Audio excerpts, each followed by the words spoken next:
আজকে আমি আপনাদেরকে শোনাবো এমন একটি ছেলের জীবন কাহিনী, যে জীবন কাহিনী শুনে আপনারা সবাই অবাক হবেন। বন্ধুরা, ছেলেটি মধ্যবিত্ত পরিবার থেকে উঠে আসা একটি ছেলে। সে ছেলেটি ছোট্টবেলায় স্বপ্ন দেখেছিল যে সে একদিন অনেক বড় আলিম হবে। আলিম হয়ে মানুষের উপকার করবে, মানুষকে শিক্ষা দিবে, মানুষকে জ্ঞান দিবে। কিন্তু বন্ধুরা, সবচেয়ে অবাক করা বিষয় হলো যে তার সেই স্বপ্নটা পূরণ হয়নি। এমন নয় যে সে কষ্ট করেনি, কষ্ট অনেক করেছিল বন্ধুরা। সে অনেক কষ্ট করে পড়তে গেছিল, কখনো বহরমপুর পড়তে গেছিল, কখনো রাঁচি পড়তে গেছিল, কখনো নিমগ্রাম পড়তে গেছিল, কখনো সুন্দরপুর। অবশেষে সে একদিন ইউনিভার্সিটিতেও পৌঁছে যায়। সে ইউনিভার্সিটির নাম ছিল জামিয়া আশরাফিয়া ইউনিভার্সিটি। বন্ধুরা, সেখানে সে অনেক বছর লেখাপড়া করে এবং স্বপ্ন দেখতে থাকে যে সে জীবনে অনেক বড় আলিম হয়ে মানুষকে ভালো শিক্ষা দেবে। সে পড়তে থাকে, পড়তে পড়তে জীবনে তার ভেসে উঠে আসে একটি মর্মান্তিক ঘটনা। সেই ঘটনাটি হলো করোনা ভাইরাস। বন্ধুরা, এই করোনা ভাইরাস এসেই ছেলেটির জীবনে উথাল পাথাল এনে দিল। ছেলেটি ভেবেছিল এক, আর তার জীবনে হয়ে গেল আর এক। বন্ধুরা, আসুন তাই সেই ছেলেটির জীবনে কি ঘটলো আমরা এগিয়ে যাই। তো ছেলেটি ইউনিভার্সিটিতে চান্স পেয়ে পড়তে থাকলো। প্রথম ক্লাস সে উলাতে চান্স পেল। উলা পড়ে নিয়ে সে সানিয়া পড়লো।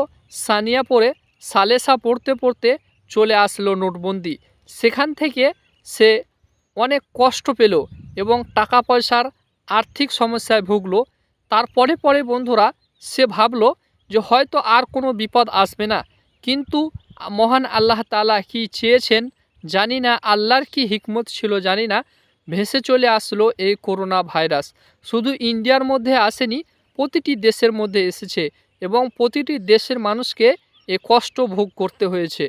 একই রকমভাবে এই ছেলেটার জীবনে এসেছে। কিন্তু অনেক মানুষের জীবনে অনেক রকমভাবে এই করোনা ভাইরাস এসেছে, কিন্তু ছেলেটার জীবনে যে অতিরিক্ত মর্মান্তিকভাবে এসেছে, ছেলেটাকে ছেড়ে চলে আসতে হলো নিজের ইউনিভার্সিটিতে। অনেক কষ্ট করে আসলো ট্রেন দিয়ে এবং বাড়ি এসে ছেলেটা ভাবলো হয়তো তার বাড়ি এসেও লেখাপড়া চলবে। কিন্তু বন্ধুরা, পরিস্থিতি যে এমন হবে ছেলেটা ভাবতেই পারেনি। ছেলেটা প্রথমে বাড়ি এসে বই নিয়ে লেখাপড়া করতে থাকে। একদিন, 2 দিন, 3 দিন, 10 দিন কেটে যায়। এমনি করতে করতে বন্ধুরা ঠিক 1 মাস কেটে গেল। ছেলেটা ভাবলো হয়তো 1 মাস পর তার সেই বিশ্ববিদ্যালয়টি খুলবে। কিন্তু বন্ধুরা, কিন্তু বন্ধুরা, এই যে করোনা ভাইরাস, এই করোনা ভাইরাসটা যে অনেক দূর পর্যন্ত কষ্ট দিবে এবং তাকে অনেক কষ্টের মুখে এগিয়ে নিয়ে যাবে, সে কিন্তু জানতোই না। বন্ধুরা, সে করোনা ভাইরাস থামলই না। ছেলেটি ভাবলো যে 10 দিন পর সে বিশ্ববিদ্যালয়ে চলে যাবে। আবার 10 দিন কেটে গেল, তারপর আবার 1 মাস কেটে গেল, 2 মাস কেটে গেল, 3 মাস কেটে গেল। এইভাবে বন্ধুরা ছেলেটির প্রায় 1 থেকে 1.5 বছরই কেটে গেল। কিন্তু তার আর সেই স্বপ্নের বিশ্ববিদ্যালয়ে যাওয়া হলো না। হঠাৎ একদিন ছেলেটার বাড়িতে গার্জেনকে ফোন আসলো যে তোমার ছেলেকে একটি স্মার্টফোন কিনে দিতে হবে। সেই মধ্যবিত্ত ছেলেটার কাছে এত টাকাও ছিল না যে সে একটি স্মার্টফোন কিনতে পারবে। তাই তার বাড়ির লোক অনেক চিন্তা ভাবনা করে টাকা তো পেলই না। অবশেষে দেখলো তার বাড়িতে একটি খাসি আছে এবং সেই খাসিটিকে বেচিলে হয়তো সেই ছেলেটির লেখাপড়াটা এগিয়ে যাবে এবং ছেলেটির জন্য একটি মোবাইল স্মার্টফোন চলে আসবে। তাই পরিবারের পিতা অনেক কষ্ট করে অনেক কষ্টর সাথে সেই খাসিটিকে বিক্রয় করে দেয় এবং 10 থেকে 12,000 টাকা সে জমা করে একটি স্মার্টফোন কিনে। মধ্যবিত্ত পরিবারের সেই ছেলেটি স্মার্টফোনে পড়তে থাকে এবং পড়তে পড়তে সে অনেক পরিবারের কথা ভাবতে থাকে যে সে হয়তো বড় হয়েছে, তাকে পড়তে এত টাকা লাগছে। যেখানে পরিবার খেতে পাচ্ছে না, পরিবারের কাছে কোনো টাকা নেই, সেখানে সে স্মার্টফোন দিয়ে খালি লেখাপড়া করেই কি করবে, তাই সে ভাবতে থাকে। কখনো সে মাঠে চলে যায়, আবার কখনো সে মসজিদের কোনো ইমামের কাছে সলা পরামর্শ নেয়। এইভাবে ছেলেটি অনেক ভাবনা চিন্তা করতে থাকে কেবল নিজের পরিবারকে সাপোর্ট করার জন্য, নিজের পরিবারকে বাঁচাতে। এভাবে বন্ধুরা ছেলেটি পড়তে থাকে কিন্তু তার কপালে হয়তো লেখাপড়া ছিল না, তার কপালে হয়তো আরও কষ্ট ছিল। তাই সে একদিন হঠাৎ করে চলে গেল একটি বন্ধুর সাথে দেখা করতে এবং বন্ধুকে বলল যে বন্ধু, তুমি যেভাবে হোক আমার জন্য একটি মসজিদের ব্যবস্থা করো, যেখানে আমি মসজিদে মানুষকে নামাজ পড়িয়ে নিজের পরিবারের জন্য কিছু টাকা ইনকাম করে নিতে পারি। তাই সে চলে গেল রমজান মাসের তারাবি পড়াতে এবং সেখান থেকে কিছু টাকা আয় করে সে পিতার হাতে দিল। তা দিয়েও তার ঘরের পরিস্থিতি বন্ধুরা একদম ঠিক হয়নি, ঠিক হবে কি আরও খারাপ হয়ে গিয়েছিল। কেননা করোনা ভাইরাস যে এগিয়েই গেছিল, অনেক এগিয়ে গেছিল। তাই বন্ধুরা সে একদিন ভাবলো যে এইভাবে বাড়িতে বসে না থেকে পরিবারকে সাপোর্ট করার জন্য সে একটি বড় মসজিদে গিয়ে ইমামতি করবে এবং সে ইমামতি করে সেখানে অনেক টাকা পয়সা ইনকাম করে সে নিজের দেশকে ছেড়ে অনেক দূরে চলে যাবে এবং সেখানে গিয়ে সে বহু টাকা ইনকাম করে পিতামাতার জন্য সুন্দর একটা বাড়ি করবে, কারণ যাতে করে তার পিতামাতাকে আর কেউ খারাপ চোখে না দেখে, তার পিতামাতার আর কেউ দুর্নাম না করতে পারে যে তাদের বাড়ি নেই। তাই বন্ধুরা সে ছেলেটা, মধ্যবিত্ত পরিবারের ছেলেটা পিতামাতাকে সাপোর্ট করার জন্য তার পিতামাতাকে বাঁচানোর জন্য যে অপর লোক সেই পিতামাতার দুর্নাম করে বেড়াচ্ছে, এই থেকে বাঁচানোর জন্য সে ছেলেটা নিজের দেশকে ছেড়ে অনেক দূর চলে গেল। সেই এমন দূরে চলে গেল যেখানে কেউ নিজের দেশের লোক তাকে দেখতে পেত না। সেই দেশটির নাম হলো সৌদি আরব।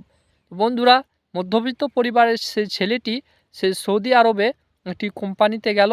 কোম্পানিতে তাকে নিয়াবা, অর্থাৎ আমাদের দেশে যেরকম মহকুমা হয় ঠিক তেমনই মহকুমাতে কাজ দিল এবং সে অনেক কষ্টর সাথে সে কাজগুলো করতে শুরু করলো এবং কাজ করে করে অনেক পয়সা জমালো এবং দেশে যেরকমভাবে হোক না কেন সে সুন্দর একটি পিতামাতার জন্য বাড়ি করলো বন্ধুরা, এবং বাড়ি করে সমাজের মানুষকে দেখিয়ে দিল যে তার বড় ছেলে তার পিতামাতাকে কত ভালোবাসে এবং কিভাবে সে তার পিতামাতাকে সাপোর্ট করে এবং তার হিম্মত আছে যে কেউ তার পরিবারের ব্যাপারে খারাপ কোনো কথা বলবে তার জানে কিন্তু সহ্য হবে না। তাই সে ছেলেটি বিদেশ থেকে টাকা পয়সা যা ইনকাম করে একটি বাড়ি দিল এবং কাজ করতেই ছিল, কিন্তু একটি সমস্যা দেখা গেল যে কোম্পানিতে ছেলেটি গেছিল, ওই কোম্পানিটা কিন্তু ছিল সাপ্লাই কোম্পানি। 2-1 বছর ভালো টাকা দিয়েছিল, কিন্তু তারপরে আর সে মধ্যবিত্ত ছেলেটিকে কোম্পানি ভালো করে টাকা দিত না। তাই সে ছেলেটি আজ দেশে চলে এসেছে এবং দেশে চলে এসে একটি ছোট্ট বিজনেস করছে, যে বিজনেসটির নাম কাপড়ের ফেরি বিজনেস। এবং তার সাথে সাথে সেই মধ্যবিত্ত পরিবারের ছেলেটি আজ তার পিতার সাথে চাষেরও কাজ করে, পিতার সাথে সে প্রতিটি কাজে হেল্প করে এবং আজও সে পরিবারকে কিভাবে এগিয়ে নিয়ে যেতে হবে, তার পরিবার কিভাবে সম্মান পাবে, তার পরিবার কিভাবে সমাজের মানুষের কাছে মাথা উঁচু করে বেঁচে থাকবে, এটাই ভাবে। বন্ধুরা তোমরা কি জানো সেই ছেলেটি কে এবং সেই ছেলেটির বাড়ি কোথায়, সেই ছেলেটির নাম কি, সেই ছেলেটি লেখাপড়া কেন ছাড়লো, সেই ছেলেটি দেখতে কেমন, সে আর কোথায় পড়েছে, সে কোথায় থাকে? অবশ্যই তোমরা এই কমেন্ট বক্সে লিখে পাঠাবে সেই ছেলেটি কে, তার নাম কি, এবং সেই ছেলেটি আজ যাই তোমাদেরকে বলছে সেই কথাগুলো তোমাদেরকে কেমন লাগছে এবং তোমরা সেই ছেলেটিকে পছন্দ করো কি না। তো বন্ধুরা এই ভিডিওটি তোমরা লাইক করে দিবে, শেয়ার করে দিবে এবং ফলো করে দিবে এবং অন্যান্য বন্ধুদেরকেও দেখার সুযোগ করে দিবে। বন্ধুরা তোমরা আমাকে সাপোর্ট করছো, আলহামদুলিল্লাহ, দেখে আমাকে অনেক ভালো লাগছে। এভাবে আমাকে সাপোর্ট করো, আমাকে লাইক করো, ফলো করো, কমেন্ট করো এবং আমার এই পেজটাকে অনেক দূর এগিয়ে দাও। এটাই তোমরা পারবে বন্ধুরা, তোমরা ছাড়া আর কেউ পারবে না। কেননা সেই মধ্যবিত্ত পরিবারের ছেলেটার স্বপ্ন যে তোমার একটি সংগঠন করে আমাদের এই গ্রামে যারা গরিব অসহায় কিংবা তোমাদের যে গ্রামের গরিব অসহায় মানুষ রয়েছে তাদেরকে হেল্প করা। এটি হবে যখন আমার এই পেজ থেকে আর্নিং হবে। কেননা বন্ধুরা, আমাদের এবং তোমাদেরও আর্থিক অবস্থা এমন নয় যে আমরা যে টাকাটা ইনকাম করি সেখান থেকে গরিবদেরকে হেল্প করব। আমরা নিজেই তো অসহায় গরিব, তাই আমরা অনেক ভেবে এই পেজটি চালু করেছি, যাতে আমরা ফেসবুক কোম্পানির কাছ থেকে, ফেসবুকের কাছে আমরা ফেসবুককে কিছু আমাদের এই কন্টেন্ট দেখিয়ে আমরা ফেসবুকের সাথে কাজ করে, ফেসবুকের সাথে আমরা সম্পর্ক করে, যাতে আমাদের পেজটাকে এগিয়ে নিয়ে গিয়ে মানুষকে সুন্দর একটি শিক্ষা দিয়ে আমাদের ভিডিওগুলো ভাইরাল হয়ে মানুষ আমাদের ভিডিও থেকে অনেক কিছু শিখে এবং সে থেকে আমরা কিছু আর্নিং করতে পারি, যাতে এবং সে আর্নিং থেকে আমরা যাতে মানুষের উপকার করতে পারি। এটাই সেই মধ্যবিত্ত পরিবারের ছেলের ভাবনা চিন্তা এবং সোচ। তাই বন্ধুরা, তোমরা সবাই এই মধ্যবিত্ত পরিবারের ছেলেটাকে সাপোর্ট করো এবং তার পেজটাকে ফলো করে দাও, কমেন্ট করে দাও, শেয়ার করে দাও। বন্ধুরা, চলো আবার পরের ভিডিওতে দেখা হবে, কথা হবে। এই ভিডিওটি তোমাদেরকে কেমন লাগলো জানাবে। সবাই ভিডিওটাকে ফলো করে দিবে, শেয়ার করে দেবে, কমেন্ট করে দেবে। বন্ধুরা, এই মধ্যবিত্ত ছেলেটির স্বপ্নকে তোমরা পূরণ করে দাও। তোমরা পাশে থেকো এবং পাশে থেকে সাপোর্ট করে এই ছেলেটিকে অনেক দূর এগিয়ে দাও এবং এই ছেলেটির স্বপ্নকে তোমরাই পূরণ করতে পারবে বন্ধুরা। তো বন্ধুরা, ভালো থেকো। আসি আবার অন্য ভিডিওতে দেখা হবে, কথা হবে। আল্লাহ হাফিজ।